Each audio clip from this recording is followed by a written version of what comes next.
लगभग 3000 सदस्य। जी हाँ, ये दुनिया की सबसे बड़ी लेजिस्लेटिव बॉडी है। अंदाजा लगाने के लिए ये अमेरिकन कांग्रेस के साइज से लगभग 6 गुना बड़ी है। सोचिए जरा, इतने बड़े ग्रुप को एक साथ काम करने के लिए मैनेज करना कितना मुश्किल होता होगा। चीन के अपने संविधान के हिसाब से एनपीसी से ऊपर कुछ भी नहीं है। इसे राज्य की सत्ता का सर्वोच्च अंग कहा गया है। मतलब कि कम से कम कागज पर तो असली बॉस यही है। तो ये विशाल संस्था काम कैसे करती है? देखिए, इसमें सिर्फ एक सदन होता है और इसके मेंबर्स 5 साल के लिए चुने जाते हैं। लेकिन यहाँ एक ट्विस्ट है। इन्हें सीधे जनता नहीं चुनती, बल्कि दूसरे लोकल और रीजनल लेवल के नेता चुनते हैं। और सबसे हैरान करने वाली बात, ये पूरा का पूरा विशाल ग्रुप साल में सिर्फ एक बार मिलता है, वो भी मुश्किल से 2 हफ्तों के लिए। तो अब सवाल उठता है कि अगर 3000 लोग साल में सिर्फ कुछ हफ्तों के लिए मिलते हैं, तो बाकी पूरे साल कानून बनाने और पास करने का काम कौन करता है? यहीं पर एंट्री होती है एनपीसी स्टैंडिंग कमिटी की। इसे आप एक तरह की एग्जीक्यूटिव कमिटी समझ सकते हैं। लगभग 175 सदस्यों का एक छोटा लेकिन कहीं ज्यादा पावरफुल ग्रुप, जो असल में पूरे साल लेजिस्लेटिव काम करता है। असली मेहनत यही लोग करते हैं। तो संविधान ने एनपीसी को असल में क्या-क्या करने की शक्ति दी है? चलिए अब इसकी औपचारिक शक्तियों पर एक नजर डालते हैं। और ये काफी ज्यादा हैं।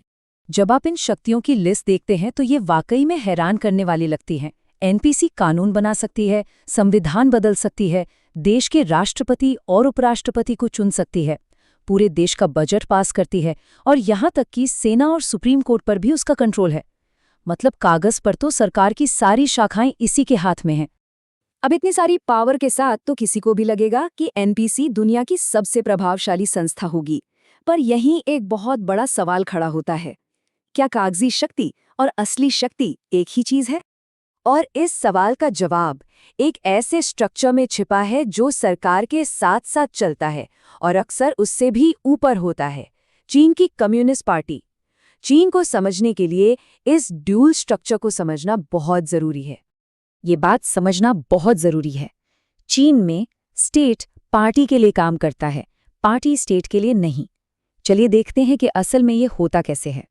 ये सब कुछ एक खास सिद्धांत पर टिका है, जिसे डेमोक्रेटिक सेंट्रलिज्म कहते हैं।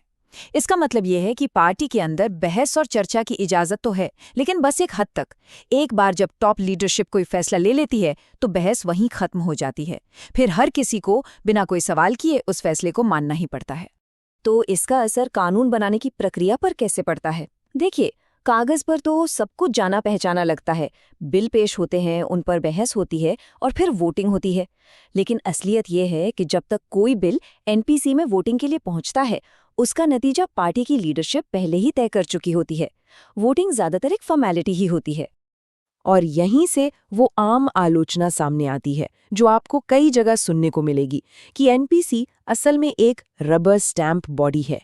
मतलब ये सिर्फ उन फैसलों पर अपनी मंजूरी की मोहर लगाती है जो कहीं और पहले ही लिए जा चुके हैं। इस सिस्टम को और बेहतर ढंग से समझने के लिए अच्छा होगा कि हम इसकी तुलना किसी दूसरे सिस्टम से करें। तो चलिए चीन की एनपीसी और संयुक्त राज्य अमेरिका की कांग्रेस को आमने सामने रखकर देखते हैं। फर्क तुरंत साफ नजर आते हैं। अमेरिका में 2 सदन हैं, हाउस और सीनेट, जो एक दूसरे से मुकाबला करते हैं। चीन में सिर्फ एक है। लेकिन सबसे बड़ा फर्क नीचे की 2 लाइनों में है, स्वतंत्रता और पार्टी की भूमिका। जहां अमेरिकी कांग्रेस सैद्धांतिक रूप से आजाद होकर काम करती है, वहीं एनपीसी की स्वतंत्रता कम्युनिस्ट पार्टी की वजह से बहुत सीमित है, जो एक प्रमुख खिलाड़ी है, न कि एक प्रतिस्पर्धी सिस्टम का हिस्सा। तो चलिए इस रबर स्टैंप वाले टैग को थोड़ा और गहराई से समझते हैं। वो कौन सी व्यावहारिक सीमाएं हैं जो एनपीसी को स्वतंत्र रूप से काम करने से रोकती हैं? देखिए, इसकी कई वजह हैं। पहली बात, सरकार को चुनौती देने के लिए कोई असली विपक्षी पार्टी है ही नहीं। बड़ी नीतियों पर पब्लिक में बहस न के बराबर होती है।